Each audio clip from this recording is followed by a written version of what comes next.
ಶುಭೋದಯ, ನಮಸ್ಕಾರ, welcome to Yoyo Kannada. ಬನ್ನಿ ನೋಡೋಣ ಈ ದಿನದ ರಾಶಿ ಫಲಗಳನ್ನ. ಮೊದಲಿಗೆ ಮೇಷರಾಶಿಯಲ್ಲಿರುವವರಿಗೆ ಒತ್ತಡ ಮತ್ತು ಬೇಸರಕ್ಕೆ ಒಳಗಾಗುವ ಸಾಧ್ಯತೆಗಳಿವೆ. ಈ ದಿನ ನಿಜವಾದ ಸಮಸ್ಯೆಗಳನ್ನು ಪರಿಹಾರ ಮಾಡಿಕೊಳ್ಳಲು ಪ್ರಯತ್ನ ನಡೆಸಿ, ಆರೋಗ್ಯದ ಕಡೆಗೆ ಗಮನ ಹರಿಸಿ. ವೃಷಭ ರಾಶಿ, ಆರ್ಥಿಕ ಲಾಭವನ್ನ ನೋಡುವಂತಹ ದಿನ. ವ್ಯಾಪಾರದಲ್ಲಿ ಹೊಸ ಅವಕಾಶಗಳು ಕಂಡುಬರುತ್ತವೆ. ಕುಟುಂಬದ ಸದಸ್ಯರೊಂದಿಗೆ ಸಂತೋಷದ ಕ್ಷಣಗಳನ್ನ ಹಂಚಿಕೊಳ್ಳಬಹುದು. ಮಿಥುನ ರಾಶಿ, ಸೃಜನಶೀಲತೆ ಮುಂದುವರಿಯುತ್ತದೆ. ಹೊಸ ಯೋಜನೆಗಳನ್ನು ಆರಂಭಿಸಲು ಉತ್ತಮ ದಿನ. ಸ್ನೇಹಿತರು ಮತ್ತು ಸಂಬಂಧಿಕರೊಂದಿಗೆ ಹೊಂದಾಣಿಕೆ ಇಟ್ಟುಕೊಳ್ಳಿ. ಕಟಕ ರಾಶಿ, ಕೆಲಸದಲ್ಲಿ ಉದಯೋನ್ಮುಖತೆಯನ್ನ ತೋರಿಸುತ್ತೀರಿ. ಆರೋಗ್ಯದ ಕಡೆಗೆ ಜಾಗರೂಕರಾಗಿರಿ. ಸ್ನೇಹಿತರಿಂದ ಸಹಾಯ ಸಿಗುತ್ತದೆ. ಸಿಂಹ ರಾಶಿ, ಇಂದು ನಿಮ್ಮ ಧೈರ್ಯ ಮತ್ತು ಆತ್ಮವಿಶ್ವಾಸ ಹೆಚ್ಚಾಗುತ್ತದೆ. ಶ್ರೇಯೋಭಿಲಾಷಿಗಳು ಮತ್ತು ರಾಜಕೀಯ ಸಂಬಂಧಗಳಿಗೆ ಲಾಭ ಇದೆ. ಕುಟುಂಬದಲ್ಲಿ ಶುಭ ಕಾರ್ಯಗಳು ಜರುಗುತ್ತವೆ. ಕುಂಭ ರಾಶಿ, ಸಂಯಮ ಮತ್ತು ಆತ್ಮವಿಶ್ವಾಸವನ್ನ ಕಾಪಾಡಿಕೊಳ್ಳಿ. ಆರ್ಥಿಕ ಪರಿಸ್ಥಿತಿ ಸ್ಥಿರವಾಗಿರುತ್ತದೆ. ಶಿಕ್ಷಣದಲ್ಲಿ ಯಶಸ್ಸಿದೆ. ಇನ್ನು ತುಲಾ ರಾಶಿ, ಇಂದು ನಿಮಗೆ ಬುದ್ಧಿಮತ್ತೆ ಬೆಲೆ ಗೊತ್ತಾಗುತ್ತದೆ. ಆರೋಗ್ಯದಲ್ಲಿ ಸುಧಾರಣೆ ಇದೆ. ಪ್ರೀತಿ ಮತ್ತು ವೈಯಕ್ತಿಕ ಸಂಬಂಧಗಳಲ್ಲಿ ಸುಧಾರಣೆ. ವೃಶ್ಚಿಕ ರಾಶಿ,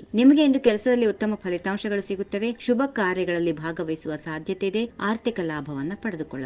ಧನುರಾಶಿ, ಕಾರ್ಯಕ್ಷೇತ್ರದಲ್ಲಿ ನಾವೀನ್ಯತೆ ತೋರಿಸುತ್ತೀರಿ. ಹಣಕಾಸು ಪರಿಸ್ಥಿತಿ ಸುಧಾರಿಸುತ್ತದೆ. ಕುಟುಂಬದೊಂದಿಗೆ ಸಂತೋಷದ ಕ್ಷಣಗಳನ್ನು ಹಂಚಿಕೊಳ್ಳಬಹುದು. ಮಕರ ರಾಶಿ, ನಿಮ್ಮ ಶ್ರೇಯೋಭಿಲಾಷಿಗಳು ಸಹಾಯ ಮಾಡುತ್ತಾರೆ. ಹೊಸ ಉದ್ಯೋಗದ ಅವಕಾಶಗಳು ಲಭ್ಯವಾಗುತ್ತವೆ. ವಿದ್ಯಾರ್ಥಿಗಳಿಗೆ ಶುಭ ಫಲ ಸಿಗುತ್ತದೆ. ಕುಂಭರಾಶಿ, ಸೃಜನಶೀಲತೆಯನ್ನ ಬಳಸಿಕೊಂಡು ಯಶಸ್ಸನ್ನ ಸಾಧಿಸುತ್ತೀರಿ. ಆರ್ಥಿಕ ಪರಿಸ್ಥಿತಿ ಉತ್ತಮವಾಗಿರುತ್ತದೆ. ಕುಟುಂಬದಲ್ಲಿ ಸಂತೋಷದ ವಾತಾವರಣ. ಇನ್ನು ಕೊನೆಯದಾಗಿ ಮೀನರಾಶಿ, ನಿಮ್ಮ ಶ್ರದ್ಧೆ ಮತ್ತು ಪರಿಶ್ರಮವು ಫಲ ಬೀರುತ್ತದೆ. ಆರ್ಥಿಕವಾಗಿ ಲಾಭ ಇದೆ. ಸ್ನೇಹಿತರ ಮತ್ತು ಸಂಬಂಧಿಕರೊಂದಿಗೆ ಒಳ್ಳೆ ಸಮಯ ಇದೆ. ಹೀಗಿವೆ ಈ ದಿನದ ರಾಶಿಫಲ. ಸರ್ವರಿಗೆ ಶುಭವಾಗಲಿ. ಶುಭ ದಿನ.